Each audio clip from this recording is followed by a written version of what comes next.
Hello guys, स्वागत है आपका अपने यूट्यूब चैनल टॉपर्स स्टडी में। तो आज हम आपको लेके आए हैं वैदिक सभ्यता से इम्पोर्टेंट 25 इम्पोर्टेंट क्वेश्चन जो आपके किसी भी एग्ज़ाम में काम आएंगे। तो चलिए ज़्यादा देर ना करते हुए वीडियो को शुरू करते हैं। अगर वीडियो अच्छी लगे तो लाइक, कमेंट और शेयर ज़रूर कीजिएगा। तो सबसे पहला क्वेश्चन हो जाएगा आपका, वेदों की संख्या कितनी है? तो इसके लिए आप बता सकते हैं वेदों की संख्या कितनी है। तो हमारे वेदों की संख्या है, इसका राइट आंसर हो जाएगा ऑप्शन नंबर डी। तो चलिए दूसरा क्वेश्चन देखते हैं। क्वेश्चन नंबर 2 है, सबसे पुराना वेद कौन सा है? तो चलिए बताइए, इसका फटाफट आंसर दीजिए। तो सबसे पुराना वेद हमारा कौन सा है? ये हमारा हो जाएगा ऑप्शन नंबर ए। इसका राइट आंसर हो जाएगा हमारा ऑप्शन नंबर ए। आइए बढ़ते हैं क्वेश्चन नंबर 3 की तरफ। क्वेश्चन नंबर 3 है हमारा, ऋग्वेद में कितने मंडल हैं?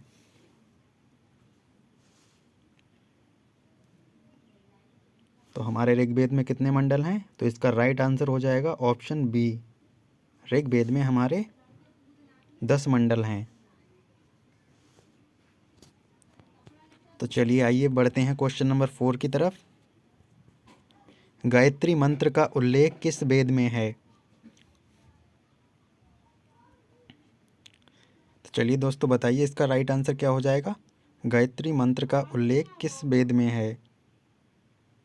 तो इसका राइट आंसर हो जाएगा हमारा ऑप्शन नंबर सी।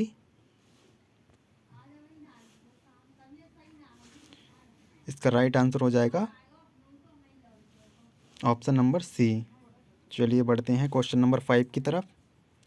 गायत्री मंत्र का उल्लेख ऋग्वेद के कौन से मंडल में है? तो इसका राइट आंसर हो जाएगा हमारा ऑप्शन नंबर सी।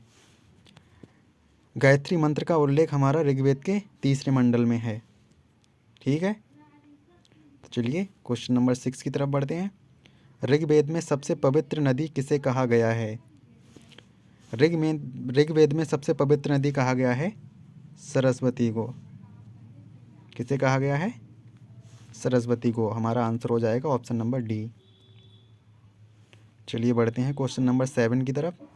सबसे नया वेद कौन सा है? इस क्वेश्चन को आप देख लेना, इसका आंसर आप कमेंट करके बताना।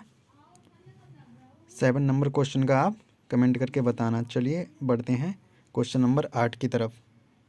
वैदिक काल में राजा जनता से जो कर वसूला करते थे उसे क्या कहते थे? तो चलिए बताइए, इसको कहते थे बलि। जैसे लगान होता है, कर होता है, तो उसे कहते थे उस समय बलि। जो किसानों के द्वारा दिया जाता था उसे कहते थे बलि। तो आइए चलते हैं क्वेश्चन नंबर 9 की तरफ। सत्यमेव जयते कहाँ से लिया गया है? तो सत्यमेव जयते कहाँ से लिया गया है? ये हमारा लिया गया है मुंडकोपनिषद से। सत्यमेव जयते कहाँ से लिया गया है? मुंडकोपनिषद से। आइए क्वेश्चन नंबर 10 की ओर बढ़ते हैं। ऋग्वेद में किसका उल्लेख है? मंत्रों का। ऋग्वेद में किसका उल्लेख है? मंत्रों का।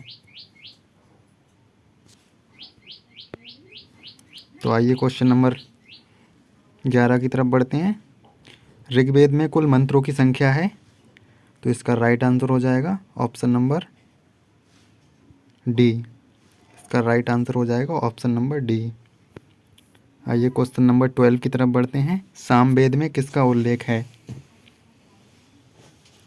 सामवेद में है ऑप्शन नंबर डी, संगीत का उल्लेख। सामवेद में हमको संगीत का उल्लेख मिलता है। भारतीय संगीत का जनक किस वेद को कहते हैं? तो ये क्वेश्चन तो अभी पीछे ही गया था। संगीत के बारे में अगर जहाँ भी बात हो रही है, ये इसको याद करने की मैं आपको ट्रिक बता दे रहा हूँ।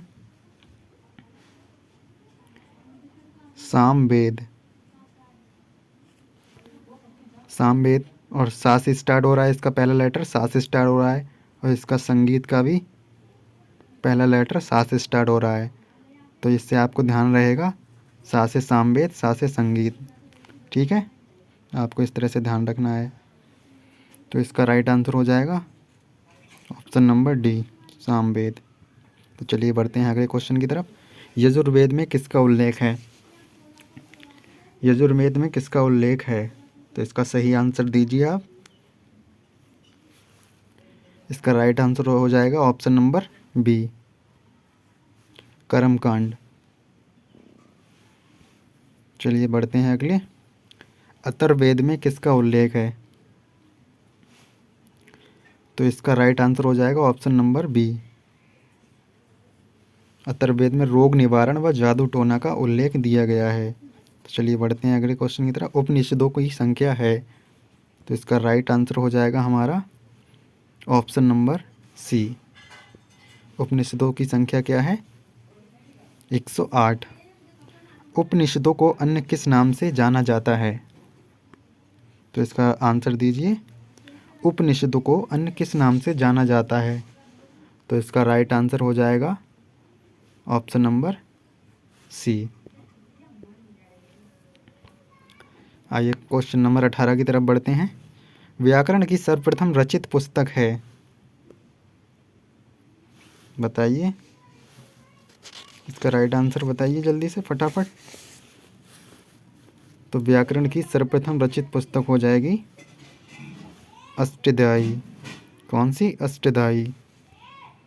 चलिए बढ़ते हैं क्वेश्चन नंबर 19 की तरफ। अष्टाध्यायी के रचयिता कौन हैं? कौन थे? अष्टाध्यायी के रचयिता कौन थे? तो इसका राइट आंसर हो जाएगा ऑप्शन नंबर सी, अष्टाध्यायी के रचयिता कौन थे? पाणिनि। आइए क्वेश्चन नंबर 20 की तरफ बढ़ते हैं। पुराणों की संख्या कितनी है? क्वेश्चन का आंसर दीजिए आप फटाफट। पुराणों की संख्या कितनी है?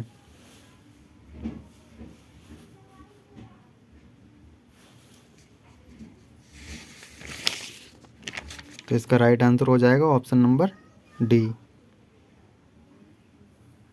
आइए पढ़ते हैं 21 की तरफ। वैदिक आर्यों का मुख्य भोजन क्या था? वैदिक आर्यों का मुख्य भोजन क्या था? वैदिक आर्यों का मुख्य भोजन क्या था? बताइए इसका आंसर। इसका आंसर हो जाएगा दूध और इसके उत्पाद। चलिए बढ़ते हैं क्वेश्चन नंबर 22 की तरफ। निम्नलिखित में से कौन सा अन्न मनुष्य द्वारा सर्वप्रथम प्रयोग में लाया गया था? तो मनुष्य द्वारा सर्वप्रथम कौन सा अन्न लाया गया था? तो मनुष्य द्वारा सर्वप्रथम लाया गया था जौ। तो इसका राइट आंसर हो जाएगा ऑप्शन नंबर ए। चलिए क्वेश्चन नंबर 23 की ओर बढ़ते हैं। वैदिक लोगों द्वारा सर्वप्रथम प्रयोग किस धातु का किया गया था? देखिए इसमें ज़्यादातर लोग आंसर क्या करते हैं, लोहे पे मारते हैं, जबकि लोहे का आविष्कार नहीं हुआ था, सबसे पहले हुआ था तांबे का आविष्कार। तो इसका राइट आंसर हो जाएगा ऑप्शन नंबर बी। ये हमें ध्यान रखना है, इस क्वेश्चन में ज़्यादातर लोग कंफ्यूज होते हैं, ये मोस्ट इम्पॉर्टेंट क्वेश्चन है।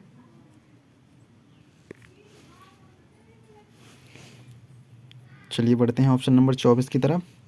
वेद शब्द का क्या अर्थ है?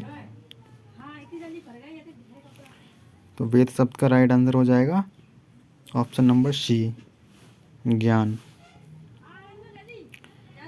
चलिए लास्ट क्वेश्चन है हमारा 25। रामायण में कितने कांड हैं? तो इसका आंसर आपको बताना है कमेंट बॉक्स में। इसका राइट आंसर क्या होगा? अगर वीडियो अच्छी लगी हो, इसी तरह से हम सारी इम्पोर्टेंट वीडियो बनाते रहेंगे। अगर वीडियो अच्छी लगी हो तो चैनल को सब्सक्राइब ज़रूर कीजिएगा। धन्यवाद।